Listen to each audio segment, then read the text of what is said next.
자, 원래 이 녹색당의 신지혜 서울시당 위원장과 시사평론가 장해찬 씨가 매주 도와주고 계신데 지금 신지혜 위원장이 2주 동안 개인적인 임무가 있어서요.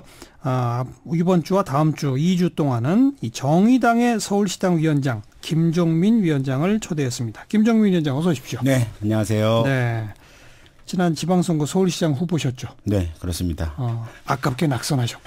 네, 아깝게 낙선했습니다. 네. 네. 그리고 장해찬 씨 어서 오십시오. 안녕하세요. 두 분 인사 좀 나누시고. 안녕하세요. 네. 두 분 서울이 집이세요? 네, 서울 집입니다. 네, 그리고 저는 서울 부동산 때문에 지금 피눈물을 흘리고 있는 어떤 피눈물? 당사자입니다. 어떤 피눈물? 제가 예를 들어 대흥동이라는 곳 있어요. 서강대교 쪽 신촌과 네. 가까운 네. 곳에 아파트를 작년부터 구입하고 싶어서 받은 25평짜리 한 10년 정도 된 아파트가 있습니다. 네. 그런데 이제 작년 기준으로 그 아파트 가격이 6억 5천만 원이었습니다. 25평에. 제가 기존에 문재인 정부 이전에 대출이 60% 70%였다면 충분히 살 수 있는 그리고 제 소득으로 그 대출을 건전하게 갚아 나갈 수 있는 아파트였어요. 네. 하지만 문재인 정부 파리 대책으로 인해서 서울 시내 웬만한 지역 대출이 다 40%로 묶이지 않았습니까? 그렇죠. 근데 실질적으로 대기업을 다니거나 저처럼 또래보다 고소득을 올리는 자영업자, 프리랜서라 하더라도 40%만의 대출을 가지고 서울 시내 아파트를 사는 건 금수저가 아니면 불가능하거든요. 그런 상황에서 대출이 막혀서 그 아파트를 못 샀는데 1년이 지나서 찾아보니까 얼마예요? 6억 5천짜리가 9억이 되어 있더라고요. 그래가지고 와, 이 규제가 과연 누구를 위한 규제인가. 소수의 다주택 투기꾼을 잡기 위해서 건전한 중산층과 서민들에게 절망감을 주는 규제가 아닌가. 네. 저는 이제 그 아파트 못 삽니다. 9억이 돼버렸기 때문에. 네. 누구를 위한 규제이고 누구를 위한 부동산 정책인지 모르겠어요. 거기가 마포구죠? 네네, 그렇습니다. 요즘 뜨겁다는 마포구, 용산구 뭐 이런 거기에 속하는군요. 네, 저도 용산 살는데. 서대문구였나? 그럴 거예요. 신촌 대흥동이면 아마 네, 구가 아마. 네, 김정민 씨는? 예, 뜨거운 마용성 중에 용산 살고 있는데요. 저는 세입자여서 네, 크게 뭐 부동산 이 관련된 것보다는 저는 세입자 쪽. 전세입니까? 네, 전세. 전세 안 오릅니까? 전세도 조금씩 확실히 오르는 것은 느껴지고 있고요. 근래 부동산 다니다 보면 서민들은 조금 확실히 좀 집을 좀 구하기 어렵겠다 이런 생각이 들 정도로 조금 확실히 오르는 건 맞고 보니까 0.57% 전주 대비 올랐다고 하니까 이게 뭐 놓고 보면 숫자가 0.57이지 사실 돈으로 따지면 네. 엄청난 건데 네. 상당히 오르고 있는 것 같아요. 대흥동 마포구 맞답니다. 마포구. 동에만 꽂혀 있어서. 어쨌든 지금 장해찬 씨는 그 자신의 고충을 이야기하면서 대출 폭을 줄인 그 정책을 지금 비판하셨어요. 그렇죠. 네. 이게 이제 이명박 박근혜 정부 때는 빚내서라도 집을 사라. 그래서 자꾸 대출 규제를 완화해 줬는데 이래서는 안 된다 해갖고 다시 줄인 거 아니겠습니까? 그걸 비판하셨는데 김정민 씨 어떻게 보세요? 그러니까 이게 특히 부동산 정책이라고 하는 게 모든 정책이 다 그렇지만 양면이 있는데 부동산 정책은 정확히 아주 양면들이 많은 것 같거든요. 그러다 보면 정책의 방향이라는 게 일정하게는 어떤 편에 설 것이냐를 사실은 결정을 하고 특히나 굉장히 오래된 누적되어 있는 문제이기 때문에 과감한 개혁 정책 같은 걸 펼쳐야 된다고 보거든요. 그래서 서민들이 당분간 집 사기는 좀 어렵다라고 하는 것을 일정하게 감내한다 할지라도 당장의 부동산 값을 잡지 않으면 안 된다라는 입장에서 놓고 보면 현재 추진하고 있는 정책 자체가 조금은 더 적극적이고 과감한 개혁적인 정책, 말하자면 이제 일정한 부동산에 대한 규제 정책이라든가 이런 것들 좀 더 과감하게 해서 일정하게 안정화시켜 놓은 조건을 만든 다음에 그러니까 대출 규제도 더 강화할 필요가 있다. 저는 이제 일정하게 서민들 대출 규제와 관련돼서는 조금 더 약간의 유동성이 그러니까 유도를 발휘해야 된다는 생각을 갖고 있지만 지금 취하고 있는 정책 중에 가장 핵심적인 세제 정책이라든가 이런 것에서는 지금 노무현 정부 정도의 수준으로의 회복도 못하고 있는 조건이기 때문에 개혁의 수준이 이런 정도 돼서는 뭘 잡는다 만다를 얘기할 계제도 없다 이런 생각이 들어요. 종부세 강화 등등의 세제 대책을 더 강화해야 된다. 그렇죠. 어떻게 보세요? 장해찬 씨. 참 아이러니한 게요. 부동산을 잡겠다고 규제를 많이 한 정부가 이제 노무현 정부와 문재인 정부 아니겠습니까? 정권 출범 1년 동안 전국 아파트값 노무현 정부 1년 동안 14.07%가 상승했고요. 문재인 정부 1년 동안 전국 아파트값 8.3%가 상승했습니다. 8.31%. 그런데 말씀처럼 대출을 완화해주고 집 사라 했던 정부가 이명박 박근혜 정부입니다. 부동산만 놓고 보자고요. 정권 수립 후 1년 동안 이명박 정부에서 전국 아파트값이 3.16% 상승했고요. 박근혜 정부에서는 딱 1.0%밖에 상승하지 않았습니다.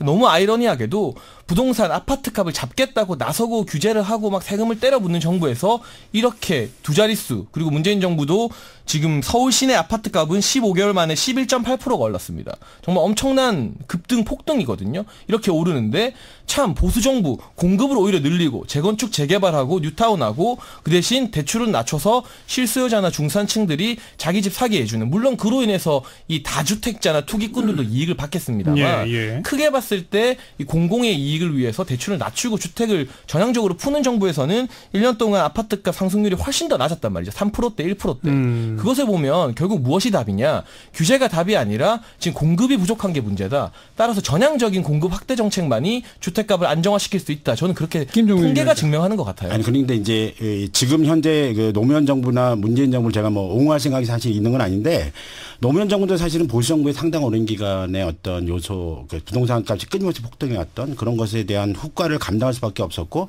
문재인 정부도 그런 상태였다는 거죠. 그러다 보니까 이전 정부의 일들이 축적돼서 지금 오른다 이렇게 보신다. 네네, 그런 요소가 상당히 많다. 왜 그러냐면 부동산의 문제는 유동자금의 문제 영역이 굉장히 강합니다. 그러니까 시중에 유동자금이 많이 풀려 있는 조건에서 이 유동자금이 어디에 투자할 것인가를 찾게 되어 있다는 거죠. 그런데 그렇죠.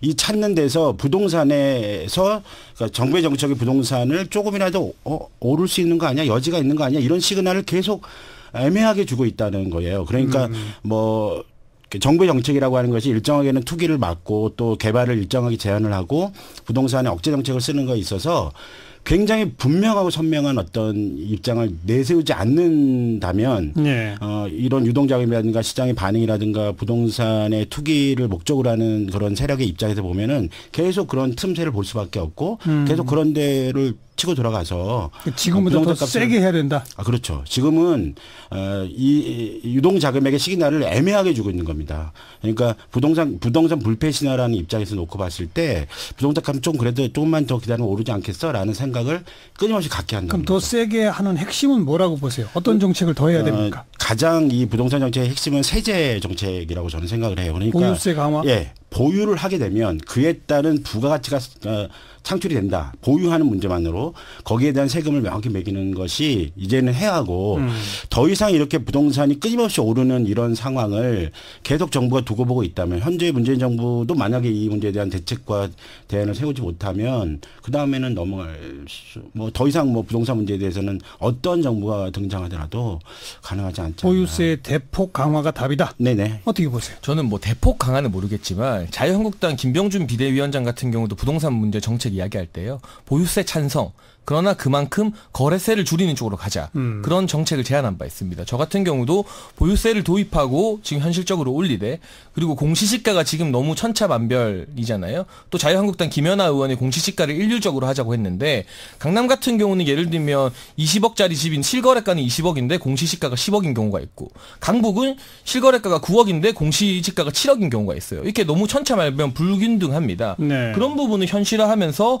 이제 거래세는 낮춰서 거래를 오히려 활성화시켜야만 집값이 안정되거든요. 집값이 폭등하는 구조를 살펴보면 거래가 많이 일어나서 폭등하는 게 아니라 매물이 잠기고 거래가 없을 때 호가가 높아지면서 집값이 폭등하기 때문에 보유세를 현실적으로 만들고, 알겠습니다. 그 대신에 거래세는 낮춰야 된다는 거죠. 세금 부분에서는 약간의 차이가 있지만 제일 중요한 거는 공급 확대책이 있어야 한다는 얘기인데, 김정민 위원장은 거기에 대해서는 어떻게 보세요? 당연히 저도 이제 공급은 안정적으로 계속 공급이 돼야 되고 일정한 수준으로는 늘려나가야 된다고 생각합니다.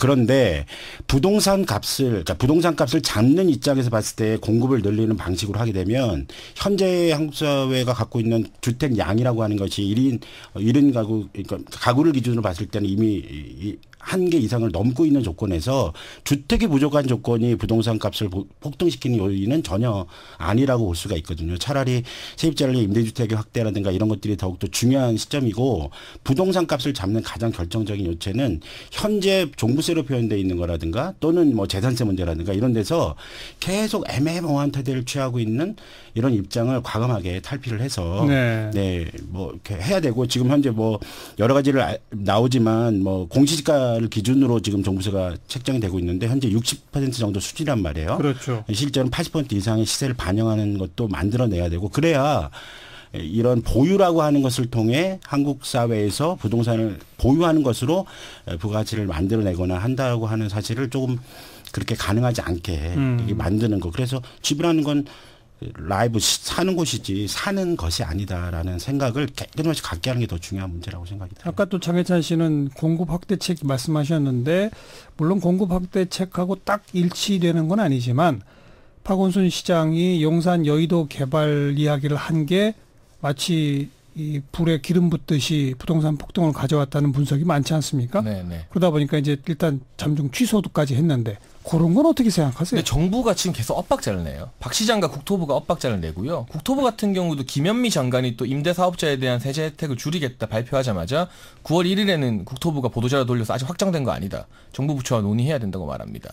그리고 김현미 장관의 발표 자체도 불과 1년 전에 정부 정책을 한 번에 뒤집는 발표였거든요. 저는 이번 개각에서 일단 김현미 국토부 장관 왜 경질 안 됐는지 너무나 의문스럽고요. 지금 국토부 장관부터가 국토부 본인의 어떤 수족 같은 직원들과도 앞뒤가 안 맞는 말을 하니까 정부 정책을 떠나서 이 문재인 정부의 부동산 정책에 대한 국민들의 신뢰도가 떨어져 버렸어요. 그럼 혼란이 가중되게 되면 정부에서 아무리 우리는 부동산 값을 잡을 거라는 시그널을 줘도 국민들 같은 경우는 참여정부에서의 경험도 있고 좋아요. 지금 1년 동안 했기 때문에 이런 혼선이 부동산 값을 높이는데 더욱더 그건 영향을 그렇고, 끼쳤죠. 네. 어쨌든 공급 확대책은 일종의 재개발 재건축 그 규제 완화와도 연결되잖아요. 네네. 근데 그런 것들이 다 개발 호재가 돼서 용산 여의도 개발 그 제목만 이야기했을 뿐인데도 불구하고 폭등을 가져오듯이 공급 확대가 오히려 더 폭등을 가져올 수 있다는 얘기는 어떻게 보세요? 그런데 전체적으로 그런 개발 호재가 예를 들면 구주택이 무너지고 신주택 재건축을 하게 되면 그 부분의 집값은 올라가게 되겠지만요. 전반적으로는 이게 완만한 그리고 전체적인 안정적인 관리 완만한 상승을 만들어낸다고 보는 게 지금 이런 식으로 용산 여의도 개발 안 하고 계속 구주택 방치하잖아요. 그럼 서울 시내 극소수의 신축 청약단지만 불붙듯이 가격이 급등하게 됩니다. 그렇게 되면 이게 몇 년의 갭을 두고 구축단지도 그 신축단지가 올라간 갭을 따라가거든요. 네. 결국 주거의 질은 개선되지 않고 집값만 신축단지 따라서 구축단지도 기대감을 품고 올라가는 어차피 언젠가는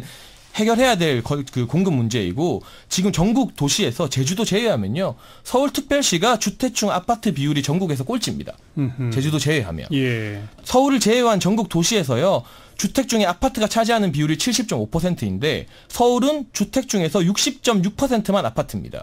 그러니까 사람들은 제일 많이 사는데 그만큼 주택 중에 아파트가 부족하다는 뜻이에요.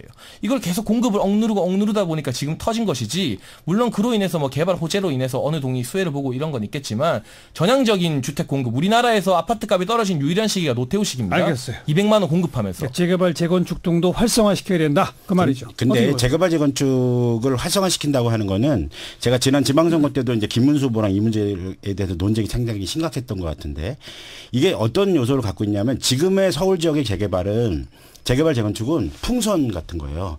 그러니까 풍선이 빵빵해져가지고 조금만 자극을 조금만 줘도 터져버리는 효과 같은 거거든요. 그러니까 네. 일정한 투기를 고민하고 있고 이런 부동산의 유동자금이 계속 흘러지는 가운데서 나타나는 개발이라고 하는 시그널은 예. 부동산 값이 오를 수 있다는 시그널의 최고봉일 수밖에 없다고 생각이 들거든요. 그런데다가 지금 재개발 재건축이 안 되는 이유는 워낙 부동산 값이 높기 때문에 개발을 하는 업자 입장에서 보더라도 이익이 남지 않는다고 하는 것이 있어요. 그렇기 때문에 재개발 재건축이라는 입장에 놓고 봤어도 일정한 노후주택에 대한 재건축이라든가 도시재생을 해야죠. 그걸 위해서라도 부동산 값이 일정하게 안정화된 조건이 만들어져야만 안 됩니다. 알겠습니다. 참 어렵네요. 이 세제에 대해서도 미묘한 차이가 있고요. 재개발 재건축을 포함한 공급 확대도 엄청난 차이가 지금 있어서 정부가 어떤 선택하기 참 어려울 것 같은데 시간은 별로 없지만 항상 거론되던 또 하나의 변수가 있으니까 예를 들면 분양원가 공개, 분양가 상한제, 후분양제 이런 보다 더 과감한 개혁적 조치들을 왜 안 하느냐라는 목소리가 있거든요. 거기에 대해서는 어떻게 보세요? 장혜찬 씨. 후분양제가 도입되면 분양가 자체가 올라갈 수밖에 없습니다. 이 주택사나 시공사가 지는 부담이 그만큼 커지기 때문에 그 분양가가 올라가는 부담을 고스란히 우리 국민들이 떠안아야 되고 기본적으로 후분양제라는 시스템화에서 대규모 대단지를 건설할 수 있는 역량이 있는 자금 바탕이 되는 건설사들은 이른바 대기업 건설사들입니다. 예. 결국 후분양제 때문에 대기업에게 일감 몰아주기가 되면서 그 부담은 국민들이 나눠 가지게 되고요. 분양가 상한제 같은 경우는 지금도 정부의 어떤 강력한 정책으로 인해서 신규 분양단지 같은 경우는 주변 아파트보다 신축인데도 불구하고 청약 받을 때 평당 시세가 싸요. 그래서 청약이 로또라고 하잖아요. 네. 결국에는 그 청약 되자마자 피가 이제 프리미엄이라고 하죠. 프리미엄이 수천만에서 수억씩 붙으면서 주변 단지를 초월하고 극소수의 청약 당첨자들에게만 혜택을 주고 다른 사람들에게 박탈감을 주기 때문에 이쪽도 규제로 뭔가 해결된다는 안 된다. 생각을 버려야 된다. 김정민 위원장. 아니 근데 후분양제가 일정하게 분양가를 상승시킬 수 있다라고 하는 것은 조금 너무 과한 주장이신 것 같고 후분양제도라든가 분양가 상한제라든가 이런 걸 취하게 되면 일정한 수준에서의 주택값을 안정시키는 결정적인 규제의 요소가 등장을 하는 거죠. 그러니까 이것 자체는 저는 뭐 당연히 이거는 시급히 실시해야 되는 문제라고 생각하고 매번 어떤 정책이 나올 때마다 또 없어지고 또 조금 시행하다가 다시 되돌아가고 이런 문제를 더 이상 반복하지 말고 예. 주택이란 문제에 대한 가치를 자꾸 일정한 재정을 투여해서 거기서 이익을 창출한다는 생각을 갖지 말고 이런 생각을 갖지 않게 정부의 영향이 더욱더 분명하게 추진돼야만 이렇게 부동산 값의 네. 안정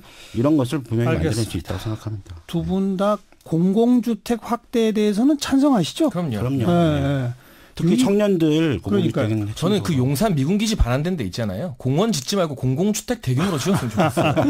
우리가 지금 그 공원이 없어서 서울 시민들이 불행합니까? 아니잖아요. 아무튼 공공주택 확대 하나만 지금 의견 일치가 있고요. 금융규제 문제, 세제 문제, 공급 문제, 거기에는 재개발, 재건축 들어가고 분양제도 문제까지. 그래서 이 부동산 정책의 주요 구조, 골간이 되는 4가지 항목에서 두 분 견해 차이가 뚜렷합니다. 그게 사실 수십 년 된 우리의 논쟁인데 여기서 정답을 찾지는 못한 것 같아요, 아직.